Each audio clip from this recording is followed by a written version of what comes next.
आज है आपका पार्ट नंबर 6। जैसा कि आप जानते हैं कि हमारे चैनल वीआईपी एलएस क्लासेस पर आपको महत्वपूर्ण नेम रिएक्शन बोर्ड एग्जाम 2025 के लिए कराई जा रही है। अगर आप बोर्ड एग्जाम 2025 के लिए अच्छी तैयारी करना चाहते हैं, अगर आप चाहते हैं कि हमारा बोर्ड एग्जाम 2025 में अच्छे नंबर आए, तो हमसे जुड़े।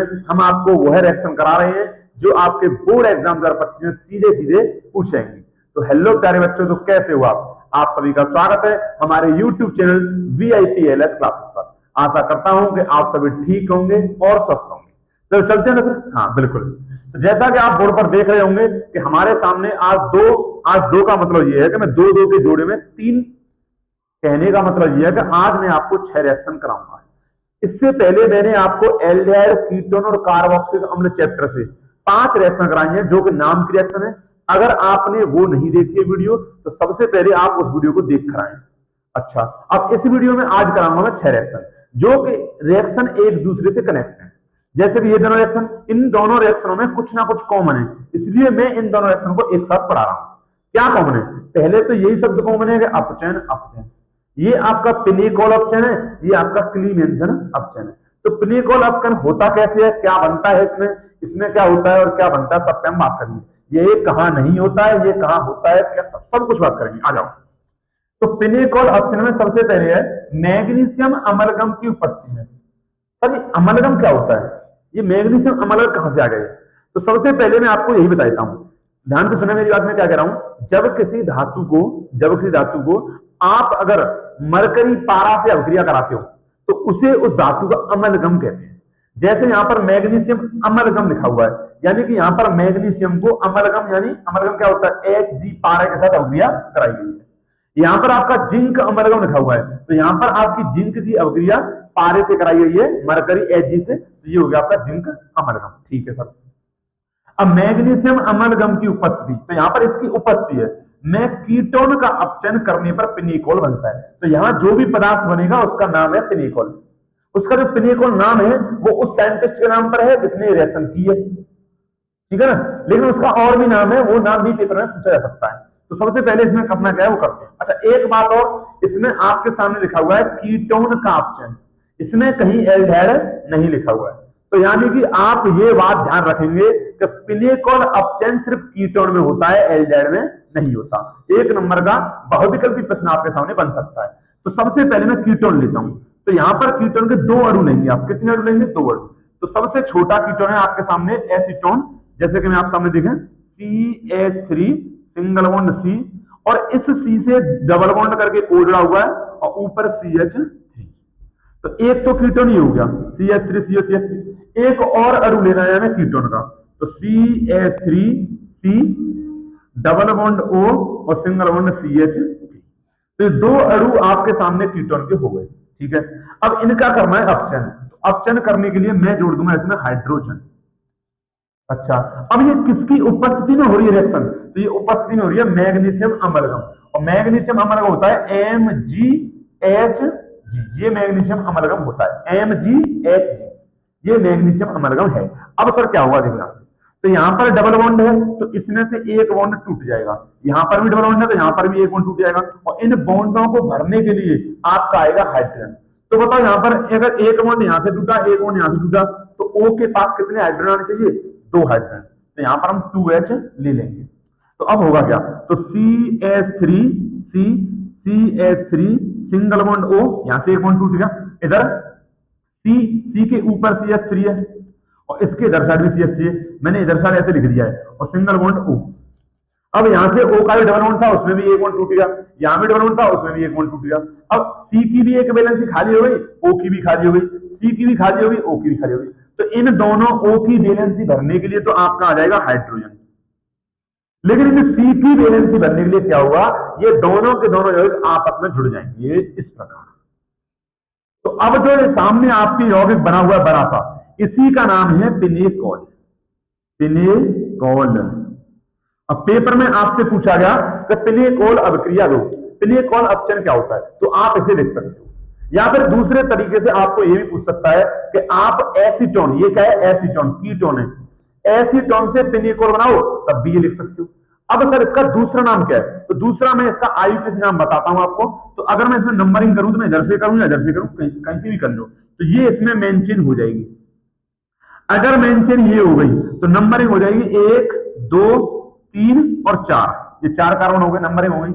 नंबरिंग के साथ जब इसका नाम लिखते हैं तो सबसे पहले नाम लिखेंगे हम साइड चेन का।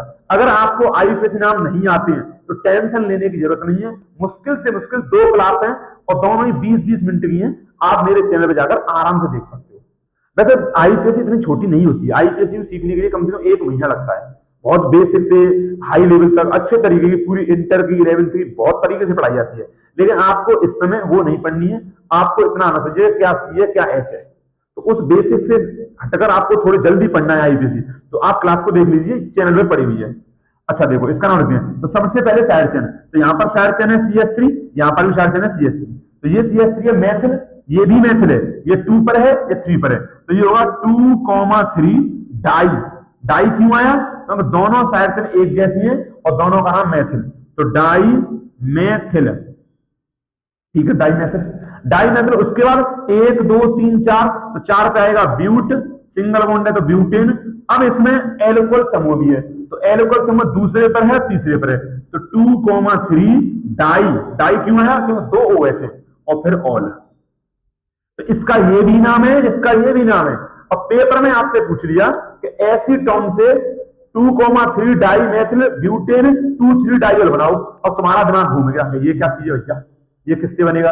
तो पिनेकोल रिएक्शन से बनेगा। पिनेकोल अक्षर में ये जो पिनेकोल बनता है ना, इसका साधारण नाम है पिनेकोल, मतलब व्यावहारिक नाम जिसमें व्यवहार में बोलते हैं, तो उसका नाम पिनेकोल है, लेकिन आईयूपीएसी नाम इसका ये है 2,3 di methyl butane 2,3 di ol. अब इससे ये पूछे या ये पूछे या ये पूछे, आपको यही लिखनी है। अब आ जाओ क्लीमेंसन ऑप्शन पे। तो क्लीमेंसन ऑप्शन मैंने इसलिए यहां पर ली है कि ये दोनों ही रिएक्शन जुड़ी हुई है, इनमें थोड़ा सा अंतर है और बहुत सी चीज इनमें कॉमन है। जैसे कि यहाँ पर आपकी क्लीमेंसन ऑप्शन में देखो जिंक अमलगम है, यहाँ पर मैग्नीशियम अमलगम है, तो इसलिए साथ साथ लेनी है। होता क्या यहाँ पर, तो जिंक अमलगम की उपस्थिति, यहाँ पर मैग्नीशियम अमलगम की उपस्थिति और यहाँ पर जिंक अमलगम की, तो जिंक अमलगम की उपस्थिति में कार्बोनिल यौगिक का ऑप्शन। इस बात का मतलब क्या है, यही बात आपको समझनी है। यहां आपको मैंने बताया था कि कीटोन का ऑप्शन है, यानी कि आपकी पिनेकोल अभिक्रिया सिर्फ कीटोन दिखाते हैं, एल्डिहाइड नहीं दिखाते। ये बात आप गांठ बांध लो, बहुत इंपोर्टेंट बात है। कीटोन ही दिखाते हैं, एल्डिहाइड नहीं दिखाते। लेकिन सर क्लीमेंसन ऑप्शन कौन दिखाते हैं, कीटोन या एल्डिहाइड? तो मैंने यहां पर लिखा है कार्बोनिल यौगिक, और कार्बोनिल यौगिक दोनों होते हैं, कीटोन और एल्डिहाइड। इसका मतलब ये हुआ कि आपका क्लीमेंसन ऑप्शन एल्डिहाइड भी दिखाएगा और आपका कीटोन भी दिखाएगा। चलो आ जाओ, तो सबसे पहले मैं एल्डिहाइड ले लेता हूं, तो CH3 C double bond O single bond H। इसे मैं इस प्रकार इसलिए लिखा हूं, इसे मैं इस प्रकार इसलिए लिखा हूं जिससे आप समझ सकें। कोई बात नहीं, थोड़ा हो जाता जल्दी जल्दी बोलने में, टेंशन मत लो। आ जाओ, तो ऑप्शन करना है, तो ऑप्शन के लिए मैं लूंगा हाइड्रोजन, ठीक है। अब कितनी हाइड्रोजन लेनी है अभी बात करते हैं। अब उपस्थिति किसकी है, तो उपस्थिति है जिंक अमलगम की, ZnH। चलो, तो जिंक अमलगम की उपस्थिति में ऑप्शन में ये आपके दोनों बॉन्ड टूट जाते हैं। जब दोनों बॉन्ड टूट गए तो आपका O निकल गया बाहर, ठीक है सर। अब बच गया वो लिखो, तो बच गया मेरे पास CH3C और यहां पर H, ये तो बच गया। अब इस कार्बन की 2 वैलेंसी खाली हो गई, 2 वैलेंसी। कार्बन की 4 वैलेंसी होती है, इस समय कार्बन की 2 वैलेंसी है, 1 2, तो उस 2 वैलेंसी को भरने के लिए हमें चाहिए 2 हाइड्रोजन। यहां पर 2 हाइड्रोजन और आएंगे तो ये हो जाएगा CH2। तो ये तो खुश हो गया अपना 2 हाइड्रोजन लेके, लेकिन अभी ऑक्सीजन अकेला रह गया है। वैसे उसे लिखो या मत लिखो कोई टेंशन नहीं है, लेकिन फिर भी मैं आपको बताता हूं। अब ऑक्सीजन की वैलेंसी 2 होती है, उसे भी 2 हाइड्रोजन चाहिए, तो यहां पर हो जाएगा आपका H2O और प्लस निकलेगा आपका ये आपका CH3 CH3 CH3 CH3। और ये क्या है, ये एक प्रकार का एल्कीन है, तो इसमें आपका एल्कीन बनता है और इसका नाम क्या है, इसका नाम है मेथेट एथेन। ये इसका नाम है एथेन, क्या समझा, ये इसका नाम है एथेन, बिल्कुल एकदम सही हो जाएगा एथेन, ठीक है। तो यहां पर आपका जिंक अमलगम किया। अब यहां पर मैंने 2 H तो इसी पर लगाई थी और 2 H ऑक्सीजन को दी थी, तो इस प्रकार यहां कितनी H लेनी होगी, 4 H। तो इसका अंदाजा आप ऐसे लगा सकते हो। चलो अब मैंने एल्डिहाइड से बनाया, अब कीटोन से बनाते हैं। तो कीटोन लेते हैं, तो CH3C double bond O CH3। हाँ भाई, है कि नहीं कीटोन है? हाँ बिल्कुल है। अगर आप पढ़ रहे हो तो आप जानते हो कि CH3CO CH3 कीटोन है, और CO को हम ऐसे भी लिख सकते हैं। बिल्कुल हाँ। अब ऑप्शन करना है तो मुझे हाइड्रोजन चाहिए। अब मुझे नहीं पता कितनी हाइड्रोजन चाहिए, लेकिन अब देखना कितनी हाइड्रोजन चाहिए। तो यहां पर मैंने उपस्थिति में लिया जिंक अमलगम। अब बताओ, क्लीन एंसन ऑप्शन में ये दोनों बॉन्ड टूट जाते हैं। आपका पिनेकॉल ऑप्शन में एक एक बॉन्ड टूटता है, और इसमें दोनों, तो दोनों बॉन्ड टूट जाएंगे तो O तो हो गया बाहर। ठीक है, अब O की वैलेंसी 2, उसकी O की वैलेंसी 2 भरने के लिए उसे भी 2 हाइड्रोजन चाहिए, तो ये हो गया H2O। ये तो निकल गया आपका -H2O, बच गया। तो बच गया आपका CH3, यहां पर C और फिर CH3, ये तो बचा CH3 और ये बीच में C। अब C के पास जो O था वो तो निकल गया, लेकिन C की 2 वैलेंसी खाली हुई, तो 2 वैलेंसी भरेगा कौन? हाइड्रोजन। तो यहां पर हाइड्रोजन आ जाएगा CH2। अब 2 हाइड्रोजन मैंने यहां लगाए, 2 मैंने यहां लगाए, तो टोटल 4 हाइड्रोजन की जरूरत पड़ी, तो यहां मैं लिख दूंगा 4H। अब ये जो बनाई है क्या है? ये एक प्रकार का एल्केन है। कैसे पहचानेंगे? ना तो देखो इसमें डबल बॉन्ड है, ना ही ट्रिपल बॉन्ड है, ना ही कोई क्रिया समूह है, तो जब बचा क्या? एल्केन। तो ये एल्केन है, इसका नाम है प्रोपेन, इसका नाम है प्रोपेन। तो इस प्रकार हमने आपके क्लीन एंसन ऑप्शन और पिनेकॉल ऑप्शन दोनों किए। ठीक है, दोनों ही महत्वपूर्ण रिएक्शन है, पेपर में बार बार पूछी हुई है। अब आपको लगता है सर तो हर एक को यही कहता है कि ऑप्शन ये वो इंपोर्टेंट है, पर मैं आपसे क्या कह रहा हूं, दोनों ही इंपोर्टेंट है, ये पढ़ लो। ठीक है, आप इसका स्क्रीनशॉट लो, आगे रिएक्शन पर चलते हैं। अब आपके सामने है 2 मोस्ट और इंपोर्टेंट रिएक्शन, जैसे कि आप बोर्ड पर देख पा रहे हैं, एल्डोल संघनन और क्रॉस या मिश्रित एल्डोल संघनन। दोनों ही रिएक्शन एक दूसरे से जुड़ी हुई हैं, इसलिए मैंने दोनों एक साथ ली हैं। तो आज मैं आपको 6 रिएक्शन कराऊंगा, यानी कि 2-2 के जोड़े में। और क्यों करा रहा हूं? क्योंकि दोनों की आपकी रिएक्शन एक दूसरे से जुड़ी हुई है। ठीक है, तो यहां पर जो एल्डोल संघनन है वो क्रॉस या मिश्रित एल्डोल संघनन से जुड़ा हुआ है, इसलिए मैंने ये साथ में लिया है। और दोनों ही रिएक्शन इंपोर्टेंट है, आपको दोनों में पता होना चाहिए क्या अंतर है। अगर आपने अंतर जान लिया तो आपके सामने रिएक्शन कुछ नहीं है। आप ध्यान से देखना क्या होता है, ध्यान से देखो। तो अल्फा हाइड्रोजन युक्त कार्बोनिल है। सबसे पहली बात तो सर मुझे ये बता दो कि अल्फा हाइड्रोजन होता क्या है। तो जैसा कि मैंने पार्ट 5 में आपको बताया है कि अल्फा हाइड्रोजन क्या है, बीटा हाइड्रोजन क्या है, अल्फा कार्बन क्या है, बीटा कार्बन क्या है, सब बताया है। तो अगर आपने वो वीडियो नहीं देखी है तो आप पहले वो देख के आओ, जब आप यहां पर आना। उसमें भी मैंने आपको 5 इंपोर्टेंट रिएक्शन बताई है, बार बार आपसे कह रहा हूं। अगर वीडियो पर आप नए हो तो सबसे पहला काम तो आप सब्सक्राइब कर दो। हाँ वो हो गया सर, आगे बढ़ जाओ। हाँ, तो अगर आपने सब्सक्राइब कर दिया है तो आप पहले वो देख के आओ। अगर वो वीडियो देखकर आ गए हो तो अब समझो ध्यान से, अब आप समझ जाओगे। तो अल्फा हाइड्रोजन युक्त आपका कार्बोनिल यानी एल्डिहाइड और कीटोन। तो यहां से मुझे पता चल रहा है कि एल्डोल संघनन और क्रॉस एल्डोल संघनन दोनों में होता है, एल्डिहाइड में भी होता है और आपको कीटोन में भी होता है। क्या समझे? चलो देखते हैं। तो ऐसा आप लो एल्डिहाइड जिसमें अल्फा हाइड्रोजन हो, तो मैंने ले लिया CH3CHO, तो CH3C और यहां पर H,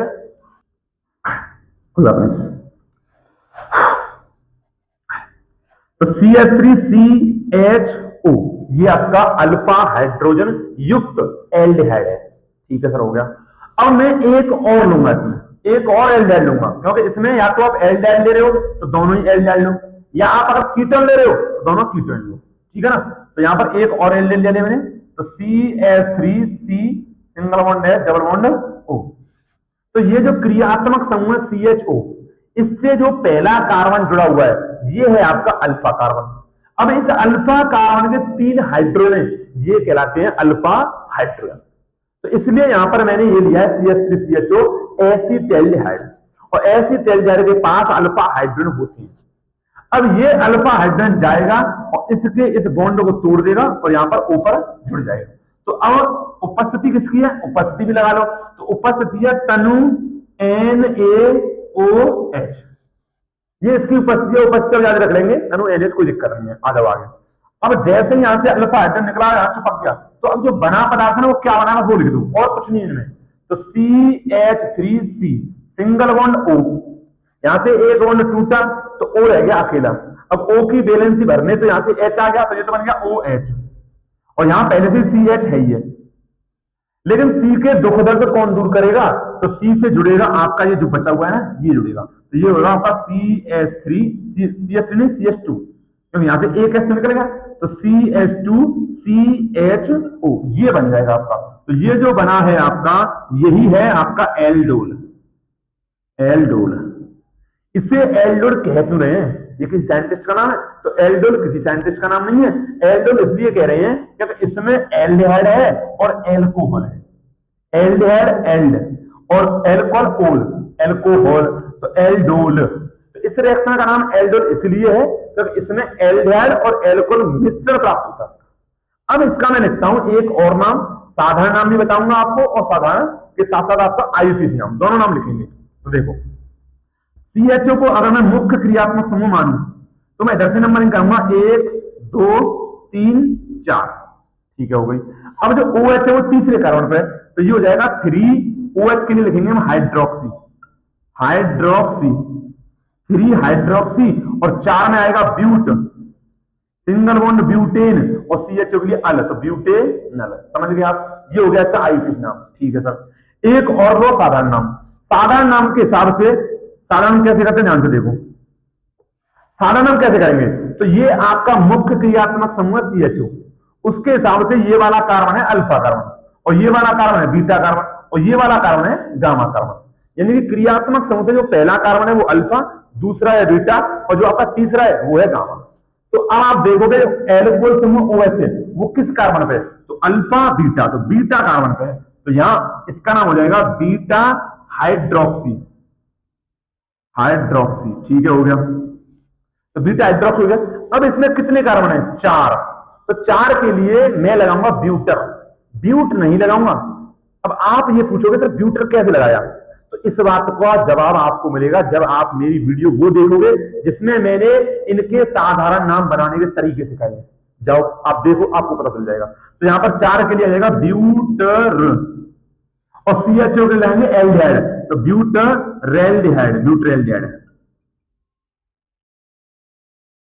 ये इसका नाम हो जाएगा ब्यूटरेल्डिहाइड। क्या समझे आप? तो मैंने इसके 3 नाम लिखे हैं, तीनों में से कुछ भी पूछ सकता है, पर आएगी जरूरी है। आपसे 1 नंबर सीधे पूछेगा, 2 नंबर में एल्डोल संघनन क्या होता है। एक तो तरीका ये हो गया। दूसरा तरीका ये होगा कि आप एल्डिहाइड से एल्डोल कैसे बनाओगे, तब भी यही है। तीसरा तरीका है एल्डिहाइड से आप बीटा हाइड्रोक्सी ब्यूटेरेल्डिहाइड कैसे बनाओगे। चौथा तरीका है आपका एल्डिहाइड से 3 हाइड्रोक्सी ब्यूटेनल कैसे बनाओगे। तो चारों ही तरीकों में आपको लिखना है एल्डोल संघनन। तो आप समझे? अब यहां पर अगर मैंने दोनों के दोनों एल्डिहाइड लिए, ये भी एल्डिहाइड है, ये भी एल्डिहाइड है, तो ये है आपका एल्डोल संघनन। एल्डोल संघनन में जो 2 अणु लेते हैं वो समान होने चाहिए, ये भी एल्डिहाइड, ये भी एल्डिहाइड, ये भी कीटोन, ये भी कीटोन, तो वो है आपका एल्डोल संघनन। लेकिन क्रॉस या मिश्रित एल्डोल संघनन क्या है? कुछ अलग नहीं है, परिभाषा दोनों की सेम है, बस थोड़ा सा अंतर है। क्या अंतर है सर वो? तो यहां पर मैं दोनों अणु ले रहा हूं, या तो एल्डिहाइड के या कीटोन के, और यहां क्या है? मिश्रित क्रॉस, यानी एक अणु एल्डिहाइड का और एक अणु कीटोन का। तो लेते चलो, तो ये मैंने लिया CH3C double bond O single bond H, ये एल्डिहाइड हो गया। अब लो कीटोन प्लस CH3COCH3, ये हो गया आपका कीटोन। उपस्थिति बिल्कुल सेम है, तनु डायल, डायल बोलते तनु, तनु NaOH, ये उपस्थिति बिल्कुल सेम है। करना कुछ नहीं है, जो यहां हुआ था वही यहां होगा। देखो ये जो रिएक्शन है आपके लिए मान लो बेनिफिट रिएक्शन है, कुछ नहीं है फालतू की रिएक्शन मान लो। अगर आप पर ये आती है तो आपको ये भी आएगी। कैसे? बस फर्क क्या है आप समझ लो ना, बार बार मैं कह रही हूं, दोनों समझ लो आप। तो देखो क्या होगा, यहां से एक बॉन्ड टूटेगा, किसके कारण? इस आपके कीटोन से, इस आपके कीटोन से यहां से अल्फा हाइड्रोजन यहां अटैक करेगा। भाई देखो ध्यान सुनो, छोड़ो, यहां पर ये क्रियात्मक समूह है, ठीक है सब समझ गए। क्रियात्मक समूह से पहला कार्बन ये जुड़ा हुआ है, तो ये कौन सा कार्बन होगा? Alpha carbon. सर ये भी है, हाँ बिल्कुल, तो ये भी अल्फा कार्बन है। और अल्फा कार्बन के जो हाइड्रोजन होते हैं वो होते हैं आपके अल्फा हाइड्रोजन, और इसमें हमें लेना ही क्या है? अल्फा हाइड्रोजन युक्त। तो इसमें से अल्फा हाइड्रोजन निकलेगा और इस ऊपर चिपक जाएगा। बस इतना करना है और कुछ नहीं करना। अब बचे वो लगा दो, देखो ध्यान से। तो यहां हो गया CH3C सिंगल बॉन्ड O और ये H आ गया यहाँ और CH। अब O के हो गए दुख दर्द दूर, O की वैलेंसी होगी पूरी, लेकिन C बेचारा रह गया। अगर C की 3 ही वैलेंसी है, होती है 4, तो इसके दुख दर्द दूर करने के लिए ये जो बच गया ये पूरा का पूरा यहाँ फिट हो जाएगा, यानी CH2COCH3। और ये जो बना है, इसे बोलते हैं आपका क्रॉस एल्डोल। क्रॉस एल्डोल क्या समझे आप? क्रॉस एल्डोल बोलेंगे, इसे बोलते हैं एल्डोल, इसे बोलते हैं क्रॉस एल्डोल। अब इसके भी हम दो नाम लिखेंगे, देखो ध्यान से कैसे लिखेंगे। तो इसका आप नंबरिंग कर लो पहले। अगर आईयूपीएसी नाम लिखा है नंबरिंग 1 2 3 4 5। अब जो OH है वो चौथे नंबर पे आ रहा है, तो ये हो जाएगा 4 हाइड्रॉक्सी, 4 हाइड्रॉक्सी और 5 1 2 3 4 5 5 का पेंट, सिंगल बॉन्ड है पेंटेन, और कीटोन समूह दूसरे पर है तो पेंटेन 2 ऑन, ये इसका नाम हो जाएगा। ये आपका आईयूपीएसी नाम है। अब लिखते हैं हम साधारण नाम, ध्यान से देखना साधारण नाम, ये बड़े क्वेश्चन में साधारण नाम लिख रहा हूं। अब मैं इसे मानूं मैंने क्रियात्मक समूह, नंबरिंग में मिटा देता हूं। मैं इसे मानूं मैंने क्रियात्मक समूह, तो इसके हिसाब से ये होगा अल्फा कार्बन, ये होगा अल्फा कार्बन, ये होगा बीटा कार्बन और ये होगा गामा कार्बन। क्रियात्मक समूह से जो पहला कार्बन है वो अल्फा, दूसरा कार्बन है बीटा। आराम से सुन लो, कोई जल्दीबाजी नहीं है, आराम से लिख लो, समझ लो, आपको आना चाहिए। कहने का मतलब है आपको समझ आना चाहिए, सीधी बात ये है। क्योंकि आप अगर समझोगे तभी आप पेपर में कर पाओगे, रटने से कोई फायदा नहीं। तो क्रियात्मक समूह से जो पहला कार्बन अल्फा, दूसरा बीटा और तीसरा गामा, हो गया बस। तो अब आप देखो कि ये क्रियात्मक मुख्य है, ये मैंने क्यों माना है, क्योंकि वरीयता सारणी अगर आपने पढ़ी होगी तो वहां पर कीटोन समूह ऊपर है एल्कोहल से, यानी कि कार्बनिक यौगिकों में कीटोन की इज्जत ज्यादा है एल्कोहल से, इसलिए मैं इसे दूंगा प्रधानता। तो ये अल्फा हो गया, ये बीटा हो गया। तो अब OH किस पर है? बीटा पर, तो ये हो गया बीटा हाइड्रोक्सी, बीटा हाइड्रोक्सी। और इसका अब लिखेंगे मैं बच्चे कुछ इसका नाम, इसका क्या नाम हो जाएगा? तो ये है मेथिल और ये है आपका प्रोपिल और ये है कीटोन। तो मेथिल CH3 हो गया आपका, और ये पूरे के पूरे 3 कार्बन ये हो गए प्रोपिल। अब सर आप कैसे लिख रहे हो, मेरी बिल्कुल समझ नहीं आ रहा है, मेथिल प्रोपिल कहां से आ गए, तो ये कीटोन कैसे आ गया? तो देखो भाई मैं आपको बता रहा हूं कि अगर आपको साधारण नाम लिखना सीखना है तो मुश्किल से 2 वीडियो कराई है मैंने, और ज्यादा नहीं है, मुश्किल से 20-20 मिनट की 2 वीडियो है, कुछ नहीं है, नेक्स्ट देर में आप कर लोगे पूरा। जाओ उन्हें देखो, आपको ये सब समझ आएगा कि ये कैसे हो रहा है, ये कैसे हो रहा है, ये कैसे हो रहा है, ज्यादा नहीं है, ठीक है। तो इस प्रकार मैंने आपको कराई एल्डोल संघनन और क्रॉस एल्डोल संघनन, दोनों आप समझे नहीं समझे? कुछ समझे, मैं एक बार और बताता हूं आपको। पहली बात तो ये है, एल्डोल के बारे में ध्यान रखें कि अल्फा हाइड्रोजन युक्त लेना है आपको, क्या? एल्डिहाइड और कीटोन, सबसे पहली बात ये। दूसरी बात ये है कि एल्डोल संघनन में दोनों जो आपके एल्डिहाइड ले रहे हो वो समान होने चाहिए, या आप कीटोन लो तो वो भी समान होने चाहिए। क्रॉस में बस इतना है कि उल्टा है कि यहां पर क्रॉस में आपने जो दोनों अणु लिए हैं वो एक एल्डिहाइड का हो और एक कीटोन का हो, बस, और कुछ नहीं करना है। किसी एक अणु से उसका अल्फा हाइड्रोजन निकाल के दूसरे अणु के ऑक्सीजन में चिपका दो, बस, और जो बन गया वो है आपका या तो एल्डोल, वो है आपका क्रॉस एल्डोल। तो इस प्रकार हमने 4 रिएक्शन की हैं, आप इसका स्क्रीनशॉट लो। अब चलते हैं हम 5वीं 6वीं पर, लास्ट। ज्यादा लंबी वीडियो है नहीं है, आराम से सतर्ली से कर लो, थोड़ा जल्दी जल्दी में बोल जाता हूं, उसके लिए माफी मांगता हूं। अगर कहीं गलती भी होती है तो उसके लिए माफ कर देना, ठीक है ना। अभी नया नया अपना यूट्यूब चैनल है, तो अगर आप इसे प्रमोट करोगे, अगर शेयर करोगे तो हमें ही अच्छा लगेगा। हाँ, छोड़ो बहुत रहेगा तो मेरा, आगे बढ़ाओ। हाँ, तो इसका स्क्रीनशॉट ले लो आप।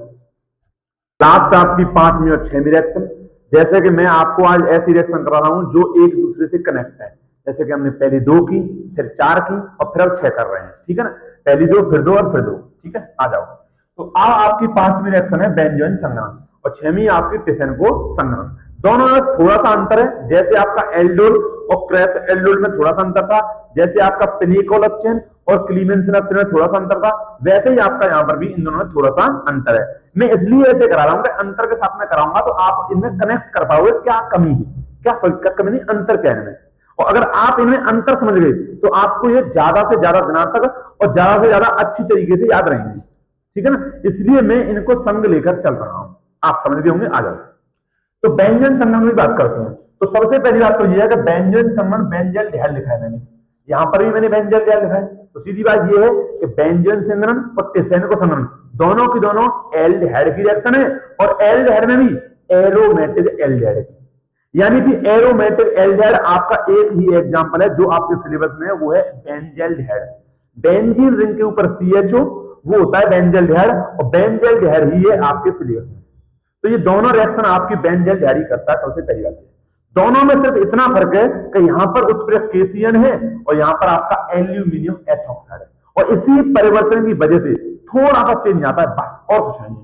आगे करते हैं, तो इसमें बेंजील्डिहाइड में लेता हूं, तो ये हो गया आपका C6H5CHO। अब मैं CHO को CHO ना लिखकर समझाने के लिए मैं लिख देता हूं C और डबल बॉन्ड O और सिंगल बॉन्ड H। एक अणु ये होगा, दूसरा अणु भी आपको बेंजील्डिहाइड ही लेना है, C6H5C double bond O single bond H, इस प्रकार। अब इसमें जो उपस्थिति है, उपस्थिति के लिए मैं क्या कर देता हूं, यहां पर इस प्रकार लिख देता हूं, इसे हम घुमा के लिख देते हैं तो अच्छा रहेगा, इस प्रकार। तो इसमें उपस्थिति आपकी KCN की। अब होता क्या है और बनता क्या है, तो कुछ नहीं है, यहां से जो H है ना ये टूटता है, ये H यहां से टूटता है और ये H इसके आपका O पर जुड़ जाता है, बस। अब देखो मैं इसे संग लेता हूं, अभी बनाऊंगा नहीं मैं आपके सामने, इसे संग लूंगा, तभी आप इन दोनों में कनेक्ट कर पाओगे, अंतर कर पाओगे। देखो C6H5C double bond O single bond H plus C6H5C double bond O single bond H, ये सारे C6H5 ये जो हो क्या है, क्या रहा है क्या ये? तो यही तो है बेंजील्डिहाइड। C6H5CHO ये क्या है, बेंजील्डिहाइड है। ये भी बेंजील्डिहाइड है, ये भी बेंजील्डिहाइड है, क्योंकि ये दोनों रिएक्शन होती है बेंजील्डिहाइड में।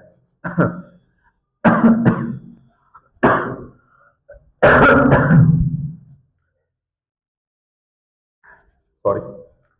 अब इसमें क्या है, ध्यान से सुने, तो यहां पर ये H यहां से टूटा तो वो जुड़ा O से। इसमें बस थोड़ा सा फर्क है कि यहां से H टूटेगा, ये जुड़ेगा इस C से, बस हो गई रिएक्शन, इतना ही बस। उत्प्रेरक यहां भी क्या है, यहां भी क्या है, सेम नहीं है, बस थोड़ा सा अलग है। यहां है उत्प्रेरक C2H5O, ये है एथॉक्साइड और एल्यूमिनियम, तो यहां पर एल्यूमिनियम एथॉक्साइड है उत्प्रेरक, यहां पर आपका KCl। अब देखो बनता क्या है, देखो ध्यान से, तो देखो होगा क्या, सेम लिखता हूं, कुछ नहीं करूंगा, C6H5C और सिंगल बॉन्ड OH, O के पास तो H आ गया और CH, तो O के तो हो गए दुख दर्द पूरे, लेकिन C के दुख दर्द अभी नहीं हुए। C की देखो क्या है, एक वैलेंसी कम है। अब इस एक वैलेंसी को भरने कौन आएगा, कौन आएगा, ये वाला C, क्योंकि यहां से जो H निकला है तो इसके भी दुख दर्द पैदा हो गए, तो ये इस प्रकार इसमें यहां जुड़ जाएगा ये C और इसके डबल बॉन्ड ऊपर O और C6H। अब जो ये आपके सामने बना है यही है आपका बेंजोइन, क्योंकि इसमें आपका जो पदार्थ बनता है वो बेंजोइन बनता है, इसलिए इसका नाम बेंजोइन संघनन है। ये आपका बन गया बेंजोइन। आप इसका यही नाम याद रखें, पेपर में आपको इसी नाम से पूछ जाएगी। दोबारा देखें होता क्या है, C में आपके डबल बॉन्ड ऊपर O है, जितनी मैं आपको क्लीमेंसन ऑप्शन करा रहा हूं, या फिर मैंने आपको पिनिकल ऑप्शन कराया, या फिर एल्डोल कराया, क्रॉस एल्डोल कराया, अब ये दोनों करा हूं, आपने एक बात नोटिस की होगी, इन सब में क्या हो क्या रहा है कि हमेशा C और O के बीच के डबल बॉन्ड में वो टूट रहे हैं। क्यों टूट रहे हैं, क्योंकि हमेशा सिंगल बॉन्ड और डबल बॉन्ड में हमेशा डबल बॉन्ड ही टूटता है। तो यहां पर आपका डबल बॉन्ड एक टूटा तो एक वैलेंसी O की खाली, एक वैलेंसी C की खाली। बेंजन संघनन में KCl की वजह से ये आपका H इस O पर जुड़ता है, तो मैंने यहां पर O पर जोड़ दिया। जैसे ही O पर जोड़ा तो C तो H है, लेकिन C की एक वैलेंसी कम हो गई। अब इस वैलेंसी को भरने के लिए जो यहां पदार्थ बचा है वो जुड़ जाएगा, तो उसमें भी C की एक वैलेंसी कम है, तो इसके भी दुख दर्द, इसके भी दुख दर्द, आपस में मिलजुल के अपने दुखों को बांट लेंगे, और अपने दुख इन्होंने मिलके बांट लिए और आपका बन गया बेंजोइन। अब इधर आ जाओ, इसमें बस थोड़ा सा फर्क है कि जो यहां से H टूटा था इसमें वो जुड़ता है O पर और इसमें जुड़ता है C पर। अभी मैंने क्या बताया था, यहां पर एक C की वैलेंसी खाली है और एक O की, तो यहां पर H आया वो O के पास जुड़ गया, C के पास नहीं जुड़ा, C से उसकी कुछ लड़ाई होगी, लेकिन यहां H को C से प्यार हो गया, O से प्यार नहीं हुआ, तो आपका C6H5C सिंगल बॉन्ड O, और अब यहां पर CH ये हो गया, ये बॉन्ड टूट गया यहां से, तो O की भी एक वैलेंसी खाली और C की भी एक वैलेंसी खाली, दुख दर्द इसके भी पैदा हो गए, इसके भी पैदा हो गए। अब इसे भी अपनी बैलेंस पूरी करनी है और इसे भी बैलेंस करनी है, लेकिन H ने पसंद किया इस बार कार्बन को और H जुड़ गया यहां पर। तो आपके C के तो दुख दर्द पूरे हो गए ना, हो गए। देखो C की बैलेंस 2 और 2 4, लेकिन O के दुख दर्द अब भी है। उन्हें कौन भरेगा? उनके घावों को, ऑक्सीजन के घावों को। तो यहां पर देखेंगे किसके दुख दर्द है, तो यहां पर भी देखो C के दुख दर्द है, तो C की आपकी 3 वैलेंसी है, होती 4 है। तो ये C है अपने दुखों को इस ऑक्सीजन से बांटेगा, मतलब बिल्कुल बिल्कुल सेम उल्टे सेम। आप देखो यहां पर H O के पास गया था, जो बचा था वो C के पास गया था। यहां पर आपका H C के पास गया है, जो बचा है वो O के पास गया है, बिल्कुल सेम है। तो मैं इस O के पास इसे सबको भेज देता हूं, तो सिंगल बॉन्ड ये CO यहां आ जाएगा और फिर ये C6H5 ये बन जाएगा आपके सामने, ये जो बना हुआ है C6H5 C6H5। और ये जो बना है ना, ये जो बना है इसी का नाम है आपका टिसेनको। AK47 नहीं है, AK47 नहीं, ये टिसेनको है। मैं तुम पेपर में लिखाओगे ये तो AK57 है, सन ने क्या कह दिया, ये टिसेनको है। तो टिसेनको बन जाएगा आपका। तो ये है टिसेनको संघनन और ये है आपका बेंजन संघनन। ठीक है, तो इस प्रकार आज हमने आपकी 6 रिएक्शन पूरी की। ये आप इसका स्क्रीनशॉट ले लो। हाँ, तो आपने स्क्रीनशॉट ले लिया होगा। तो इस प्रकार आज हमने 6 रिएक्शन पूरी की। इससे पहले मैंने पार्ट 5 नेम रिएक्शन में आपकी 5 रिएक्शन कराई। ये इसमें 6 रिएक्शन है। 6 रिएक्शन मैंने ऐसी ली है जो एक दूसरे से कनेक्ट है, ये बात मैं बीच में बता चुका हूं। ठीक है, अगर आपको वीडियो थोड़ी बहुत भी आवश्यक लगती है, लगता है सबने हमारे साथ मेहनत की है लगता है, तो प्लीज लाइक कर दें, कमेंट कर दें और सब्सक्राइब कर दें। और भाई मेरे भाइयों और बहनों, मेरी देवियों सज्जनों, पढ़ाई कर लो, ज्यादा समय नहीं बचा है। आ गया बस बोर्ड, आ गया, ये आ गया, आ गया। 24 फरवरी गई, फरवरी गई। क्या तारीख है, क्या तारीख है? आज शायद आपकी 8 फरवरी आज। बताओ क्या रही, क्या गया? अब कुछ दिन और बचे हैं जिसमें आप फिजिक्स पढ़ लो, केमिस्ट्री पढ़ लो, मैथ पढ़ लो, कुछ ही पढ़ लो।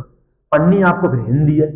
हिंदी का पेपर आया तो फिर आप फिजिक्स केमिस्ट्री नहीं खोल पाओगे, आप हिंदी में लग जाओगे। तो कुछ समय नहीं बचा है। जो कुछ फिजिक्स केमिस्ट्री जो हार्ड सब्जेक्ट हैं, जो आपको लगता है कि बाद में उन्हें, और समय तो मिला ही नहीं है। केमिस्ट्री में और आपके फिजिक्स के पेपर में कहां समय है, 1-2 दिन का समय है, तो वो आपको अभी कवर करनी पड़ेंगे। मैं आपसे कहता आया हूं नहीं, पढ़ लो पढ़ लो, वो अभी कवर करने पड़ेंगे। वो भी कब?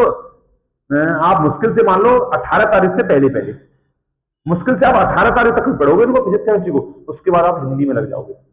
ठीक है ना? तो जो भी कुछ आपके डाउट है, जो भी कुछ पढ़ना है फिजिक्स केमिस्ट्री को, अभी पढ़ लो, अभी लिख लो, अभी शॉर्ट नोट सुना लो, और अभी उन रिएक्शनों के नाम लिख लो जो मुझे लास्ट टाइम में पढ़नी है। तो ये वही रिएक्शन है, नेम रिएक्शन, जो आपको लास्ट टाइम में यही पढ़नी है बस। बहुत सारी रिएक्शन है वो नहीं पढ़नी है, यही रिएक्शन पढ़नी है। क्योंकि हम लास्ट में पूरा सिलेबस नहीं पढ़ते। पढ़ने का तरीका है कि लास्ट में वो पढ़ो जो इंपोर्टेंट है, क्योंकि पूरी साल हमने सब कुछ पढ़ा है, तो अब लास्ट टाइम में क्यों पढ़े? तो लास्ट में समय भी नहीं है, तो लास्ट टाइम में पढ़ेंगे जो इंपोर्टेंट है। ठीक है ना? तो अगर वीडियो आपको पसंद लगी है और मैं जो कह रहा हूं वो भी आपको अच्छा लगा है, तो प्लीज लाइक करें, शेयर करें और कमेंट करें और सब्सक्राइब जरूर करें। ठीक है, थैंक यू।